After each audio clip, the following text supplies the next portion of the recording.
तो आज हम बात करने वाले हैं उन अदृश्य शक्तियों की जो हमारी पूरी दुनिया को चलाती हैं। हर एक चीज, मतलब चलने से लेकर किसी चीज को उठाने तक, हर जगह बस दो ही नाम हैं, बल और ताप। हाँ, मतलब फोर्स एंड प्रेशर। और हमारे पास कक्षा 8 विज्ञान के अध्याय 11 के कुछ बहुत ही अच्छे नोट्स हैं जो इन कॉन्सेप्ट्स को बहुत ही सरल तरीके से समझाते हैं। तो चलिए फिर शुरू करते हैं। सबसे पहले अध्याय का शीर्षक ही है बल तथा दाब, और यहाँ एक चित्र है जिसमें एक फुटबॉल खिलाड़ी गेंद पकड़ रहा है और एक हॉकी खिलाड़ी गेंद को हिट कर रहा है। ये दोनों ही एक तरह से बल का ही उदाहरण है। तो सबसे बुनियादी सवाल से शुरू करते हैं, ये बल यानी फोर्स आखिर है क्या? हमारे नोट्स में इसकी बहुत सीधी सी परिभाषा है। विज्ञान में किसी वस्तु पर लगने वाले धक्के, अभिकर्षण या खिंचाव, अपकर्षण को बल कहते हैं। धक्का या खिंचाव, पुश और पुल, जैसे दरवाजे को खोलना या बंद करना या कुएं से पानी की बाल्टी खींचना। बिल्कुल, मतलब कोई भी काम जिसमें हम किसी चीज को धकेलते हैं या अपनी ओर खींचते हैं, उसमें हम बल लगा रहे होते हैं। ये जो चित्र है, एक क्रिकेटर बल्ले से गेंद पर बल लगा रहा है और दूसरा हाथ गेंद को धक्का दे रहा है। ये सब वही है। अच्छा, तो फिर अगला पॉइंट है, बल अन्योन्य क्रिया के कारण लगते हैं। अन्योन्य क्रिया मतलब इंटरैक्शन। हाँ, इंटरैक्शन, ये बहुत जरूरी बात है। नोट्स कहते हैं कि बल लगाने के लिए कम से कम दो वस्तुओं में अन्योन्य क्रिया होनी जरूरी है। मतलब अकेली वस्तु पर बल नहीं लग सकता। कभी नहीं। यहाँ एक बहुत अच्छा उदाहरण दिया है। एक आदमी कार के पीछे बस खड़ा है तो कार नहीं चलेगी। हाँ, जाहिर है। लेकिन दूसरे चित्र में वो आदमी कार को छूकर धक्का दे रहा है। मतलब अब दोनों के बीच अन्योन्य क्रिया हो रही है और इसी से कार पर बल लग रहा है। अच्छा, मतलब संपर्क होना एक तरह से जरूरी है इस केस में। हाँ, तो आगे एक और पेज है जो इसी धक्के और खिंचाव को और अच्छे से समझा रहा है। इसमें पूछा है कौन खींच रहा है, कौन धक्का दे रहा है। हाँ, यहाँ 3 चित्र हैं। पहले वाले में 2 लड़कियां हैं जो एक दूसरे को धक्का दे रही हैं, मतलब एक दूसरे से दूर धकेल रही हैं। और दूसरे में वो एक दूसरे को खींच रही हैं, एक गोल घेरे में घूमते हुए। और तीसरा चित्र एक आदमी और एक गाय का है। इसमें तो दोनों ही एक दूसरे को अपनी अपनी तरफ खींच रहे हैं। तो इन सब का निष्कर्ष यही है कि दोनों वस्तुएं एक दूसरे पर बल लगा रही हैं। बल कभी एक तरफा नहीं होता। बिल्कुल, हमेशा जोड़ों में काम करता है। अब सवाल ये उठता है कि अगर एक ही चीज पर एक से ज्यादा बल लगे तो क्या होगा? हाँ, ये अगला टॉपिक है, बलों की खोजबीन। इसमें 2 नियम है। पहला, अगर 2 बल एक ही दिशा में लगाए जाएं तो वे जुड़ जाते हैं। जैसे इस चित्र में 2 लोग एक भारी बक्से को एक ही तरफ से धकेल रहे हैं तो उनकी ताकत जुड़ जाएगी और बक्सा आसानी से हिलेगा। और दूसरा नियम है विपरीत दिशा वाला। अगर 2 बल उल्टी दिशा में लगें तो कुल बल, जिसे नेट फोर्स कहते हैं, वो दोनों के अंतर के बराबर होगा। दूसरे चित्र में यही हो रहा है, दोनों अलग अलग तरफ से धक्का दे रहे हैं। तो यहाँ एक मुकाबला हो रहा है, जिसकी ताकत ज्यादा होगी बक्सा उसी तरफ जाएगा। हाँ, या अगर दोनों की ताकत बराबर हुई तो बक्सा इंच भर भी नहीं हिलेगा। यहीं पर 2 और बातें आती हैं, बल का परिमाण यानी मैग्नीट्यूड, जो उसकी प्रबलता या ताकत है, और उसकी दिशा यानी डायरेक्शन, मतलब बल किस तरफ लग रहा है। ये दोनों मिलकर ही असर तय करते हैं। ठीक है, तो अब बात करते हैं बल के प्रभावों की, कि बल आखिर कर क्या सकता है। पहला प्रभाव है चाल में परिवर्तन, चेंज इन स्पीड। इसका बहुत अच्छा उदाहरण है, एक बच्चा टायर को डंडी से मारकर आगे बढ़ा रहा है। हाँ, और नोट्स कहते हैं यदि बल गति की दिशा में लगाया जाए तो वस्तु की चाल बढ़ जाती है। मतलब टायर को पीछे से ही मारो तो वो और तेज भागेगा। बिल्कुल। और इसका उल्टा भी सच है। अगर बल गति के विपरीत दिशा में लगे तो चाल कम हो जाएगी। जैसे कोई सामने से आकर उस टायर को रोक ले तो बल स्पीड बढ़ा भी सकता है और घटा भी सकता है। एकदम। अब दूसरा प्रभाव है गति की दिशा में परिवर्तन, चेंज इन डायरेक्शन। इसके लिए एक प्रयोग दिया है, एक सीधी आती हुई गेंद के रास्ते में अगर एक स्केल या रूलर रख दें तो गेंद उससे टकराकर अपनी दिशा बदल लेगी। बहुत सरल सा प्रयोग है। और खेलों में तो ये हर पल होता है। क्रिकेट का उदाहरण है, बल्लेबाज बल्ले से गेंद पर बल लगाकर उसकी दिशा ही बदल देता है। सही कहा।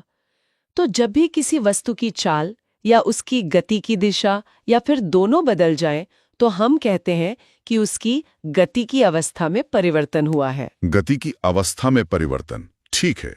और एक तीसरा प्रभाव भी है, आकृति में परिवर्तन। चेंज इन शेप, इसके तो बहुत सारे उदाहरण हैं हमारे आसपास। जैसे नोट्स में पहला है गुंथा हुआ आटा। हाँ, हाथों से दबाने पर उसकी आकृति बदल जाती है।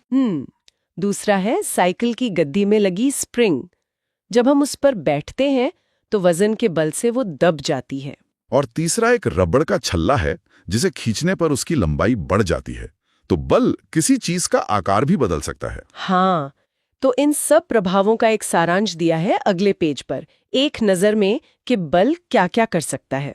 पहला, विरामावस्था से वस्तु को गति में ला सकता है, मतलब रुकी हुई चीज को चला सकता है। दूसरा, गतिशील वस्तु की चाल में परिवर्तन कर सकता है। तीसरा, गतिशील वस्तु की दिशा में परिवर्तन कर सकता है। और चौथा, वस्तु की आकृति यानी शेप में परिवर्तन कर सकता है। और ये भी लिखा है कि इनमें से कुछ या सभी प्रभाव एक साथ भी हो सकते हैं। हाँ, जैसे क्रिकेट वाला उदाहरण, जब बल्ला गेंद से टकराता है तो गेंद की चाल, दिशा और हल्का सा आकार सब एक साथ बदलता है। वाह, ठीक है।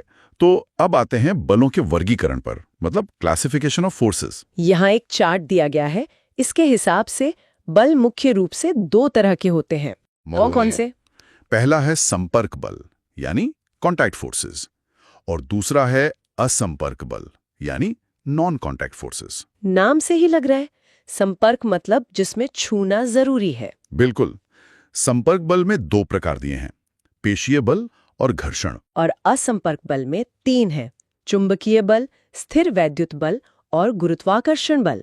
तो चलिए अब इन्हें एक एक करके समझते हैं। ठीक है, तो सबसे पहले संपर्क बल, और उसमें भी पहला है पेशीय बल, मस्कुलर फोर्स। इसकी परिभाषा है, हमारी मांसपेशियों के क्रिया स्वरूप लगने वाले बल को पेशीय बल कहते हैं।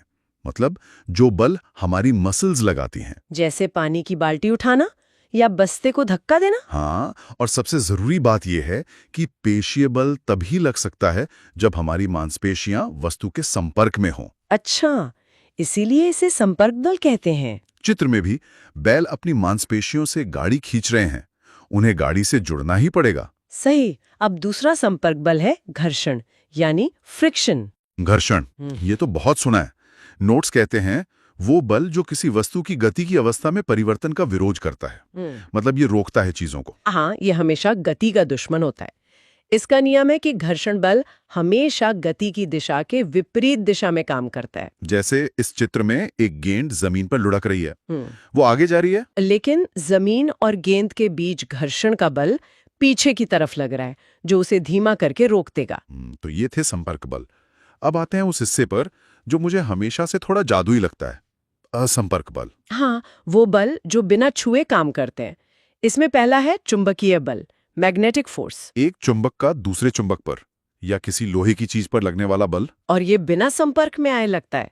इसका नियम भी बड़ा सीधा है, चुंबक के समान ध्रुव यानी लाइक पोल्स एक दूसरे को प्रतिकर्षित करते हैं, मतलब धक्का देते हैं। हाँ, N और N या S और S। और असमान ध्रुव अनलाइक पोल्स एक दूसरे को आकर्षित करते हैं, मतलब खींचते हैं, N और S। बल, इलेक्ट्रोस्टैटिक फोर्स। इसकी परिभाषा है, एक आवेशित यानी चार्ज्ड वस्तु किसी दूसरी आवेशित या अनावेशित वस्तु पर जो बल लगाती है। इसका उदाहरण थोड़ा अजीब है।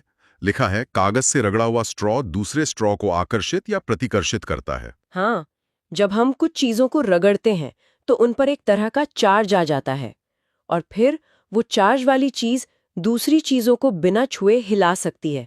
ये भी एक असंपर्क बल है। और अब आते हैं तीसरे और शायद सबसे जरूरी असंपर्क बल पर, गुरुत्वाकर्षण बल, ग्रेविटेशनल फोर्स। हाँ, इसे गुरुत्व या ग्रेविटी भी कहते हैं। परिभाषा है, विश्व में सभी वस्तुएं एक दूसरे को अपनी ओर आकर्षित करती हैं। हर चीज हर दूसरी चीज को खींच रही है। हाँ, बिल्कुल। लेकिन ये सिर्फ पृथ्वी का गुण नहीं है, ये ब्रह्मांड की हर वस्तु का गुण है। पर क्योंकि पृथ्वी बहुत बड़ी है, उसका खिंचाव हमें सबसे ज्यादा महसूस होता है। इसीलिए पेड़ से गिरता फल या हाथ से गिरा सिक्का, सब कुछ पृथ्वी पर ही गिरता है। सही, जैसा चित्र में गिरती हुई गेंद के साथ दिखाया गया है, ये भी बिना संपर्क के काम करता है। तो ये तो हो गई बल की पूरी कहानी। अब अध्याय के दूसरे हिस्से पर चलते हैं, दाब यानी प्रेशर। हाँ, और ये समझना जरूरी है कि बल और दाब एक ही चीज नहीं है। तो दाब क्या है? परिभाषा है किसी पृष्ठ के प्रति एकांक क्षेत्रफल पर लगने वाले बल को दाब कहते हैं।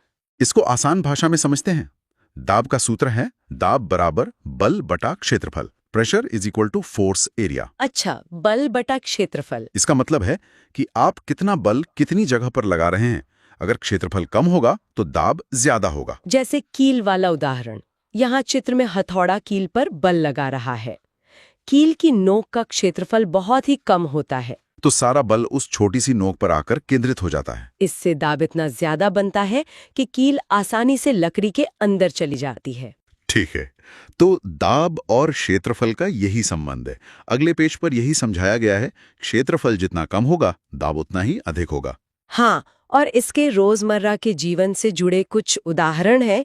पहला है कुली की पगड़ी। कुली भारी सामान उठाने से पहले सिर पर कपड़ा लपेटकर एक पगड़ी बना लेते हैं। इससे होता यह है कि उनके सिर का क्षेत्रफल बढ़ जाता है और क्षेत्रफल बढ़ने से बोझ का दाब कम हो जाता है और उन्हें बोझ हल्का महसूस होता है। वाह! और दूसरा उदाहरण कीलों का नुकीला होना, जो हमने अभी बात की। और तीसरा है स्कूल बैग की पट्टियां। हाँ, स्कूल बैग की पट्टियां चौड़ी बनाई जाती हैं ताकि कंधों पर दाब कम लगे। अगर वो पतली रस्सी जैसी होंगी तो कंधों में चुभेंगी। तो ये सब दाब और क्षेत्रफल के संबंध पर ही आधारित हैं। बिल्कुल। अब एक आखिरी सवाल, क्या दाब सिर्फ ठोस चीजों पर लगता है? द्रवों और गैसों का क्या? हाँ, ये अगला टॉपिक है। तो हाँ, द्रव और गैसें भी दाब डालते हैं। यहाँ एक बोतल का चित्र है। इसमें दिखाया है कि द्रव गहराई बढ़ने के साथ पैंधे पर यानी बॉटम पर अधिक दाब डालता है। मतलब पानी में जितना नीचे जाएंगे दाब उतना ही बढ़ेगा। एकदम। और दूसरा चित्र दिखाता है कि द्रव जिस बर्तन में रखा जाता है उसकी दीवारों पर भी दाब डालता है। हाँ, बोतल के साइड में एक गुब्बारा लगा है जो पानी भरने पर फूल जाता है। मतलब पानी साइड में भी धक्का दे रहा है। जी, और यही बात गैसों पर भी लागू होती है। हमारे चारों ओर की हवा भी हम पर हर समय दाब डाल रही है।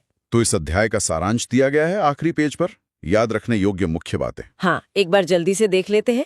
बल, किसी वस्तु पर धक्का या खिंचाव। बल के प्रभाव, गति, दिशा या आकृति बदल सकती है। पेशीय बल और घर्षण बल। चुंबकीय, स्थिर वैद्युत और गुरुत्वाकर्षण बल। बल बटा क्षेत्रफल। और द्रव दाब गहराई के साथ बढ़ता है और दीवारों पर भी लगता है। ये पूरे अध्याय का एक निचोड़ है।